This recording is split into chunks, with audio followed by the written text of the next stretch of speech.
Good morning, Hojo staff, students, and families. We're ready to start our day. So everyone, please stand.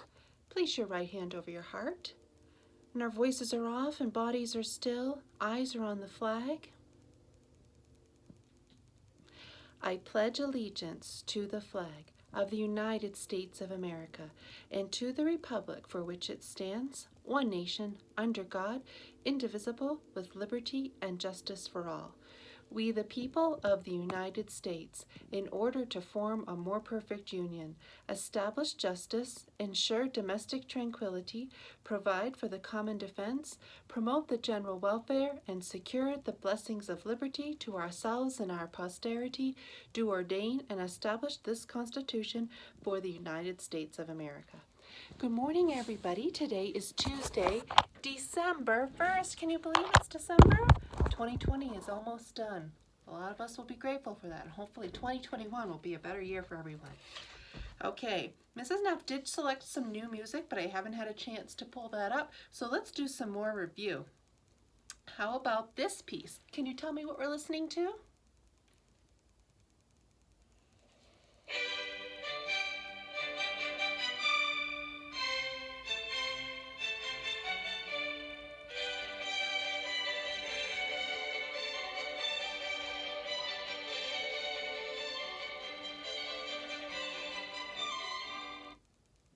Do you remember? Eine kleine Nachtmusik by Wolfgang Amadeus Mozart. Let's play something else from Mozart. Tell me what we're listening to, especially our kindergarten and first grade friends.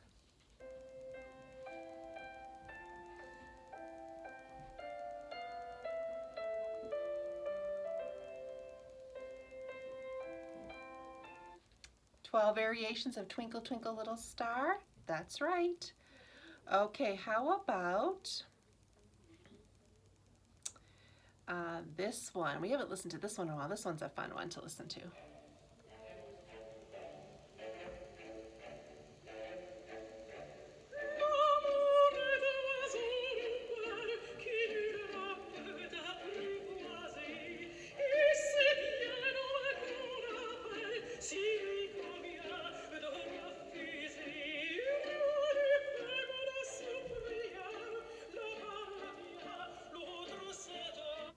Do you remember? Okay, we have 3 things to remember about this one. The name of the piece, Habanera, from the opera Carmen by George Bizet. That's right. L'amour is un oiseau rebelle. Those of you taking French, what are we saying? Love is a rebellious bird.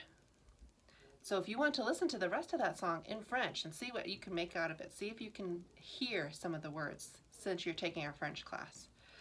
Okay, remember our poem this week? By Emily Dickinson, and her poems are not titled. She just has a collection of poems. But remember we said this one was about a train yesterday. So let's listen to it again and see if you can get the image of a train in your mind. I like to see it lap the miles and lick the valleys up and stop to feed itself at tanks and then, prodigious step, around a pile of mountains and supercilious peer in shanties by the sides of roads and then a quarry pair to fit its sides and crawl between, complaining all the while in horrid hooting stanza, then chase itself downhill and neigh like Boanerges, then punctual as a star, stop, docile and omnipotent at its own stable door. Boy, there's a lot of vocabulary in that word, some interesting words. But the first thing I want to talk to you about, do you see the image of the train? It's lapping up the miles and licking the valleys up and stepping around the mountains and crawling through the quarries and stopping at its own stable door. Do you see that as a train? What does it mean? What is the technique when somebody who is a poet or an author uses human qualities for something that's not human? So a train is not a human, but can it lick? Can it lap? Can it step?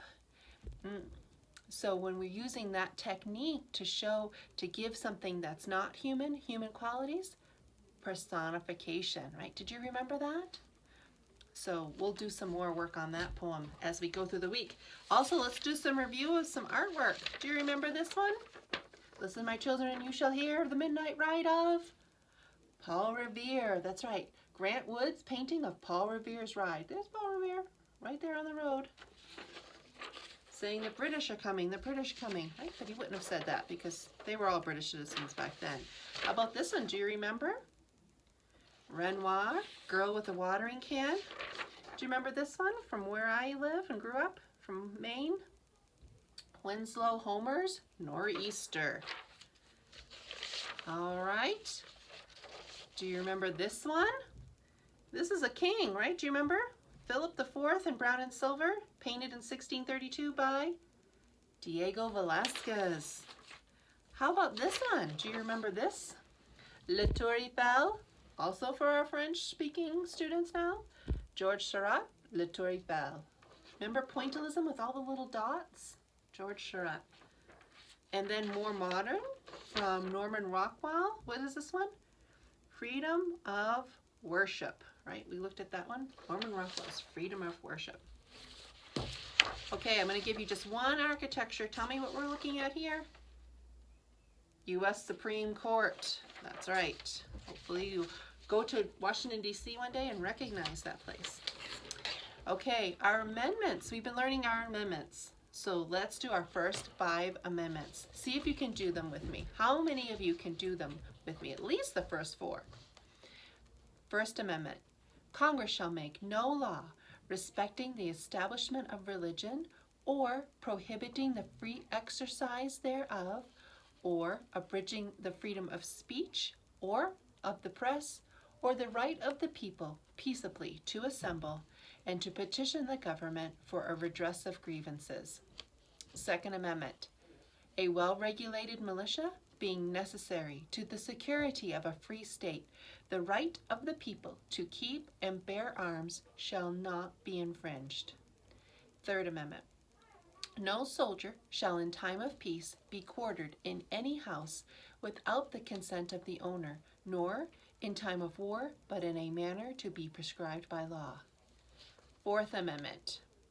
The right of the people to be secure in their persons, houses, papers, and effects against unreasonable searches and seizures shall not be violated, and no warrants shall issue but upon probable cause, supported by oath or affirmation, and particularly describing the place to be searched and the persons or things to be seized.